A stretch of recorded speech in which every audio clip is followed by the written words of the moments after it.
Hello everyone. Problems I am facing before fourth service. Fourth service के पहले मुझे क्या क्या प्रॉब्लम्स फेस हो रही हैं उसको मैंने यहाँ पे लिख रखा है। होप्स आपको दिख रहा हो, ये मैंने लिख रखा है। एंड चलिए लाइन बाय लाइन जानते हैं कि मुझे क्या क्या प्रॉब्लम्स फेस हो रही है अपनी एक्टिवा 125 BS6 में। एज सच कोई मेजर इश्यूज नहीं, लेकिन हाँ कुछ कुछ पॉइंट्स ऐसे हैं कि मतलब वो प्रॉब्लम क्रिएट कर रहे हैं एंड मैं वो चीज़ को फर्स्ट सर्विस से बोलते हुए आ रहा हूँ, लेकिन अभी तक वो ठीक नहीं कर पाए हैं। तो चलिए मैं बताता हूँ आपको कि मुझे क्या क्या प्रॉब्लम्स फेस हो रही हैं। सो ये है अपनी एक्टिवा 125 BS6 एंड मुझे इसमें सबसे फर्स्ट जो प्रॉब्लम फेस हो रही है, मतलब मैं फोर्थ सर्विस करवाने जा रहा हूँ इस गाड़ी की, तो मुझे क्या क्या चेकआउट करवाना है। सबसे पहली चीज़ मैं उनसे बोलूँगा कि मुझे हल्का फुल्का थ्रॉटल लैग फील होता है, यानी कि जब मैं अपनी गाड़ी को एक्सेलरेट करता हूँ, यानी कि अपनी गाड़ी में जब मैं रेस देता हूँ तो मुझे हल्का सा थ्रॉटल लैग यानी कि पावर डिस्ट्रीब्यूशन की कमी महसूस होती है। यानी कि जो पावर जो है अपने इंजन में जिस प्रकार की जानी चाहिए एंड जिस प्रकार से पावर मुझे आउटपुट मिलना चाहिए, जिस पावर का आउटपुट मुझे मिलना चाहिए, वो पावर मुझे बहुत ज़्यादा कम इसमें मिलती है। तो सबसे फर्स्ट प्रॉब्लम मेरी जाएगी वो है थ्रॉटल लैग। सेकंड प्रॉब्लम जाएगी इसका है ब्रेक लीवर। अभी आप देखिए जो ये वाला ब्रेक लीवर है काफ़ी ज़्यादा टाइट है, मतलब मैं इसको ऊपर नीचे करूँगा तो ये एकदम टाइट है। लेकिन अगर मैं दूसरी तरफ यहाँ आ जाऊँ इसके ब्रेक लीवर में, तो ये वाला जो ब्रेक लीवर है अपना बहुत है, ये पता देखिए आप साउंड सुनिए। तो इस प्रकार की साउंड ये क्रिएट कर रहा है जो कि ये बहुत ज़्यादा लूज है। करने को तो मैं शायद से अपनी वीडियोस देख के, मतलब यानी कि मैं यूट्यूब में गया बोलूँगा ब्रेक लीवर टाइट ऐसे करने के, मैं कहीं ना कहीं इसको निकालूँ कि इसी प्रॉब्लम को कैसे सॉर्ट आउट करते हैं। बट मैं वहाँ जाके उन्हीं से बोलूँगा कि मेरी कोई प्रॉब्लम को रहा है, क्योंकि एक्चुअली क्या होता है जब आपकी गाड़ी चलती है ना, तो जब रास्ते खराब आते हैं तो ये ऊपर नीचे होता है जो कि बहुत ज़्यादा इरिटेटिंग साउंड को पैदा करता है। तो ये आपका हल्का सा टाइट होना चाहिए, जबकि मेरा बहुत ज़्यादा देखिए बहुत ज़्यादा लूज है ये। नेक्स्ट प्रॉब्लम की बात करते हैं जो कि है इसका एक्टिव 125 का लोगो। एक्चुअली जो ये वाला लोगो आपको लगा हुआ है, जब क्रोम वर्क यानी कि आपको ये जो सिल्वर गार्निश दी गई है, तो ये काफ़ी ज़्यादा साउंड करती है। अभी साउंड एज सच गाड़ी चलने में तो मुझे फेस नहीं होती है, लेकिन ये जो वाला ये जो है ये थोड़ा सा कहीं पे लूज है। तो मैं जब उनके पास जाऊंगा बोलूँगा कि ये बहुत ज़्यादा साउंड कर रहा है, तो मेरे को ये चेकआउट करना है कि आखिर वो इसको बनाते कैसे, यानी कि इसकी साउंड को कम कैसे करेंगे। क्या इसके अंदर नट बोल्ट का काम किया गया है या इसको किसी चीज़ के चिपकाया गया है, तो मुझे वो चीज़ देखनी है कि एक्चुअली ये चीज़ को उन लोग ठीक कैसे करते हैं। तो ये देखिए अभी ये वाला जो है हल्का, ये देखिए ऊपर नीचे होता है, देखिए आपको मैं दिखाता हूँ। अभी शायद से ये आपको विजिबल ना हो, लेकिन ये देखिए ये ऊपर नीचे होता है। एंड इस साइड में आ जाऊँ तो इस साइड भी ये वही प्रॉब्लम क्रिएट कर रहा है, यानी कि प्रॉब्लम एज सच नहीं है बट ये ऊपर नीचे होता है। तो मुझे ये चेकआउट करना है कि ये लॉक मैकेनिज्म की हेल्प से फिक्स है, क्या इसमें टेपिंग की गई है यानी कि इसको चिपकाया गया है, या फिर इसमें कोई नट बोल्ट का काम किया जाता है। तो मुझे ये चीज़ चेकआउट करनी है। अब नेक्स्ट मैं आता हूँ, नेक्स्ट मुझे क्या प्रॉब्लम फेस हो रही है, तो मैं यहाँ पे सारी चीज़ें लिख रखा हूँ। तो मुझे फ्रंट एंड रियर सस्पेंशन से साउंड आती है। अब आपको मैं एक चीज़ दिखाता हूँ, जब मैं अपनी गाड़ी को इस रूम पे लाता हूँ, अब इस रूम पे मैं ला रहा हूँ, तो अभी आपको मैं दो कंडीशंस बताऊँगा। अभी तो मैं आपको फर्स्ट कंडीशन दिखा रहा हूँ, देखिए अब यहाँ पे आप देखिए, यहाँ पे आपको हल्का सा बम्प दिख रहा होगा, ये इतने एरिया का, मतलब आप देख सकते हैं कि मतलब मेरे पूरी जो उंगलियाँ आ रही हैं यहाँ तक आ रही हैं, मतलब इतना बड़ा बम्प है इसमें, मतलब मेरी मिडिल फिंगर जो यहाँ तक का इसमें थोड़ा सा ऊंचाई है। तो क्या होता है जब मैं अपनी गाड़ी को इस रूम के अंदर लेके आता हूँ तो चूँ चूँ करके काफ़ी ज़्यादा साउंड आती। अब मुझे पता है कि वो जो सस्पेंशंस हैं इसके काफ़ी ज़्यादा मतलब छोटे रहते हैं। अब गाड़ी भारी है, सस्पेंशन छोटे हैं, तो क्या होता है कि वो साउंड क्रिएट होती है। लेकिन जब मैं अपनी गाड़ी को नॉर्मल भी चलाता हूँ ना, उसके ऊपर बैठ रहा हूँ, यानी कि जब मैं गाड़ी में बैठ रहा हूँ या फिर सस्पेंशन हल्के से दबा रहा हूँ, तो एक इरिटेटिंग सी साउंड आ रही है। तो वो साउंड को मुझे कम करवानी ही पड़ेगी। होप सो इसमें ऑयल की कमी हो गई हो, सस्पेंशन में ऑयल की कमी हो गई हो, या फिर कुछ और नई प्रॉब्लम क्रिएट हो रही हो, तो मुझे इस सस्पेंशन की साउंड की प्रॉब्लम दिखवानी ही है। और लास्ट में आप सुनिएगा कि मैं आपको एक टिप देना चाहता हूँ, लास्ट तक वीडियो देखिएगा, आपके लिए एक टिप भी है। नेक्स्ट बताऊंगा उनको कि नेक्स्ट में, क्योंकि मैंने कहीं सुना है कि अपनी जो बैटरी है उसमें बैटरी कोई जेल लगाया जाता है 40 से 50 रुपये का पड़ता है, जिससे क्या होता है बैटरी में जंग नहीं लगती है। अब मैं इस बैटरी को अपने खुलवाऊंगा एंड खुलवाने के बाद देखूंगा कि क्या मेरी बैटरी कंडीशन कैसी है। तो एक बैटरी जेल आता है, तो उस बैटरी जेल को मुझे अपनी गाड़ी में लगवाना है। अब मैं करवाना चाहता हूँ सबसे बड़ा काम जो कि है इसकी सबसे हॉरिबल और हॉरेंडस चीज़ है, वो है इसकी लाइट, यानी कि इसकी जो फ्रंट लाइट है। अब मैं इसको करवाऊंगा एडजस्ट। एक्चुअली क्या है, जो इसकी फ्रंट लाइट है, जब हम लोग गाड़ी अपनी हैंडल से चला रहे हैं तो ये जो लाइट है मतलब ये सामने की तरफ जाती है, ना कि नीचे की तरफ आती है। अब क्या होता है, जब सामने की तरफ जाती है तो लाइट जो है फैल जाती है, यानी कि अब किसी स्पॉट पे यानी कि कोई एरिया पे, जैसे कि ये जो हेडलाइट है अभी सीधे जाएगी एकदम, अगर मैं आपको मैं दिखाता हूँ एक्चुअली, अब आप पूरा देखिए, अभी जैसे ही देखिए कि पूरा रूम में अंधेरा है, ठीक है। अब मैं जैसे ही लाइट को टर्न ऑन किया तो ये देखिए किसी चीज़ पर ये फोकस हुई। अभी किसी चीज़ पर फोकस होने के बाद क्या हो रहा है कि लाइट जो है उस चीज़ को और ग्लो करके दिखा रही है, मतलब लाइट उस जगह फैल रही है। लेकिन क्या होता है, जब इस गाड़ी की लाइट यानी कि खुले एरिया पे पड़ती है तो गाड़ी की जो लाइट है वो फैल जाती है, मतलब किसी पॉइंट पे फोकस नहीं हो पाती है। तो मुझे इस चीज़ को सेट करवाना है।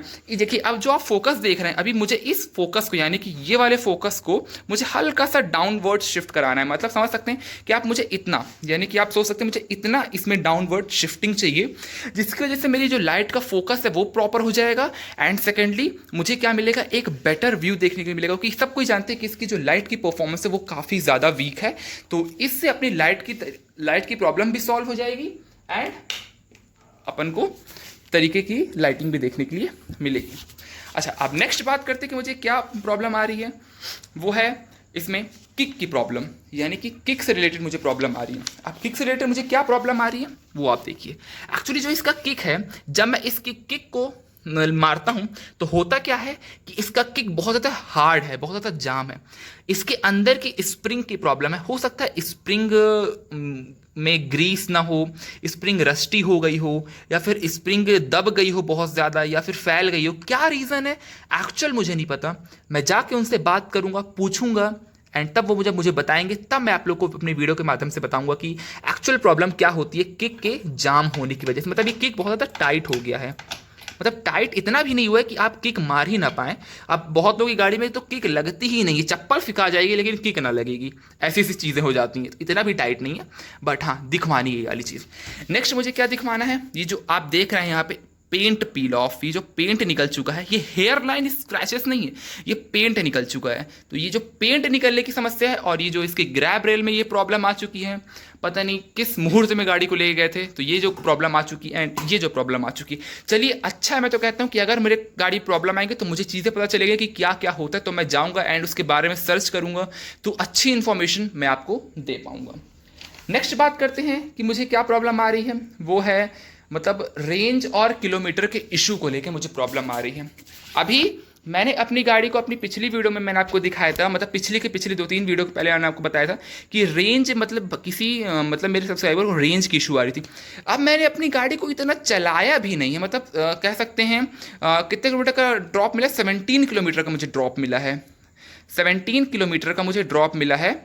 तो 17 किलोमीटर का ड्रॉप मिलने को मतलब 17 किलोमीटर मेरी गाड़ी चली भी नहीं, लेकिन रेंज जो मेरा 63 पे आके अटक चुका है, जबकि रेंज मेरा था उस टाइम पे 80 किलोमीटर, लेकिन अभी ये 63 पे आके रुक चुका है। तो होप सो मेरे को लगता है कि ईसीयू में कोई दिक्कत है, या फिर गाड़ी जो है करंट एवरेज से तरीके से दे रही है। तो मैं ये बात जाके वहाँ क्लियर करूँगा एंड उनका मैं ओपिनियन जानने की कोशिश करूँगा कि वो लोग क्या कहते हैं। एक्चुअली मुझे पता तो है कि ये जो रेंज है वो करंट रनिंग एवरेज के ऊपर मतलब फुल ऑन प्रोपोर्शनल रहता है, लेकिन अब मुझे चेकआउट ये करना है, मुझे ये पता लगाना है कि वो लोग इस पे क्या बोलते हैं, वो लोग इस पे क्या टिप्पणी देते हैं कि इस पे चीज़ है ये कि मतलब ये करना होता है, वो करना होता है, कि ये फिर ऐसे ही सेट रहता है, ऐसे ही फिक्स रहता है। मुझे ये चीज़ करनी। और नेक्स्ट मुझे करवाना है अपनी गाड़ी का engine oil change, gear oil change. मैं अपनी गाड़ी करवाना चाहता हूँ, अपनी गाड़ी का गियर ऑयल चेंज करवा दूंगा, इंजन ऑयल चेंज करवा दूंगा। अगर उनके पास गियर ऑयल अवेलेबल होगा तो मैं गियर ऑयल ही टॉपअप करूँगा, अगर अवेलेबल नहीं होगा तो मैं बाहर से डलवा लूँगा गियर ऑयल। मुझे इंजन ऑयल को नहीं डलवाना है।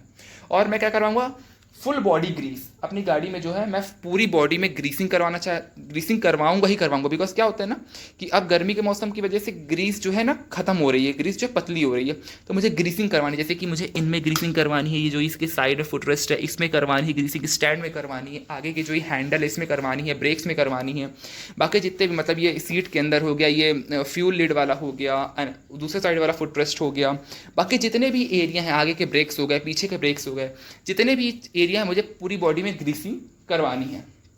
एंड नेक्स्ट अगर मैं बताऊँ आपको कि तो मुझे क्या प्रॉब्लम आ रही है, मुझे इस गाड़ी में प्रॉब्लम आ रही है वो है स्मूथनेस को लेके। मतलब इस गाड़ी में स्मूथनेस मतलब बहुत ज़्यादा कम तो नहीं हो गई है, लेकिन हाँ एक हद तक कह सकते हैं कि मेरी गाड़ी में स्मूथनेस जो है वो कम हो चुकी है। तो मुझे स्मूथनेस को, और वो स्मूथनेस को कैसे, अब आप कहेंगे ना जाके कि मेरी गाड़ी में स्मूथनेस कम हो चुकी है, तो वो क्या करेंगे, आपकी गाड़ी का सिंपली इंजन ऑयल चेंज कर देंगे, गियर ऑयल चेंज कर देंगे। वो कुछ नहीं करते हैं स्मूथनेस को लेके, कि आप सोच रहे होंगे कि स्मूथनेस को लेके वो अलग तरीके का कोई उसमें कुछ सिस्टम करेंगे, सेटिंग करेंगे, कुछ नहीं करते हैं। सिर्फ आपका गियर ऑयल और इंजन ऑयल चेंज कर देंगे तो आपको ऑटोमेटिक, भाई अब सीधी सीधी बात है कि नई नया इंजन ऑयल चेंज हुआ तो आपको लगेगा कि हाँ भाई गाड़ी मेरी स्मूथ चल रही है। लेकिन कुछ दिन बाद, 2-3 दिन बाद फिर वही कंडीशन आ जाती है, गाड़ी फिर वही हो जाती है। तो मैं उनसे प्रॉपर कहूँगा कि क्या करना है क्या नहीं। अब मैं आपको बताता हूँ कि आपको क्या ध्यान में रखना है।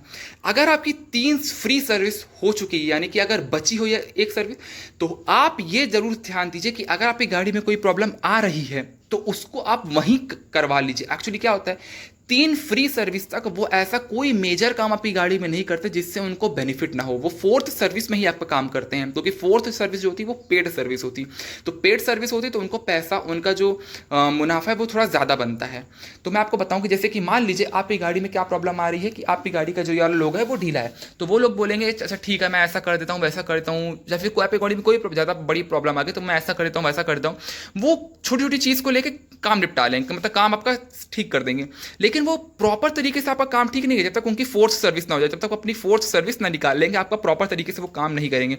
तो आपको ध्यान ये देना है कि अगर आपकी गाड़ी में कोई मेजर काम है तो आप 3rd फ्री सर्विस तक ही उस काम को निपटवा लें। बिकॉज क्या होता है कि 4th सर्विस में जितना ज़्यादा काम होगा लेबर चार्ज उतना ज़्यादा बढ़ेगा। तो मैं ये चीज़ आपको पहले से बता दूं कि अगर आपकी गाड़ी में कोई काम बच रहा है, आपकी गाड़ी में कोई काम आपको करवाना है तो 3 सर्विस में ही करवा ले। हाँ अब वो सिचुएशन के ऊपर डिपेंड होता है कि मान लीजिए अगर आपकी गाड़ी में प्रॉब्लम जो है 4th सर्विस के बाद आ रही है तो वो तो फिर वो बनी बात है कि भाई अब बाद में प्रॉब्लम आई तो पहले तो हमको थोड़ा ना पता था कि हमको पहले से प्रॉब्लम ठीक करवाना है, ये वो करके तो बाद में आई तो कोई दिक्कत वाली बात नहीं है। लेकिन अगर पहले तो प्रॉब्लम फेस हो रही है तो याद रखिए कि वो लोग करते नहीं है, तो आपको पहले से ही वो ये चीज़ को सही करवा लेना है। तो मुझे ये सारी प्रॉब्लम्स आ रही हैं एंड 1 या 2 दिन में ही मैं अपनी गाड़ी की सर्विस करवाने के लिए जाऊंगा एंड सारी चीज़ें उनसे डिस्कस करूंगा, सारी चीज़ें उनसे पूछूंगी क्या हो रहा है क्या नहीं होना है। होप सो आपको मेरा ये वीडियो अच्छा लगा होगा एंड चैनल को प्लीज़ सब्सक्राइब कीजिएगा। Thank you so much.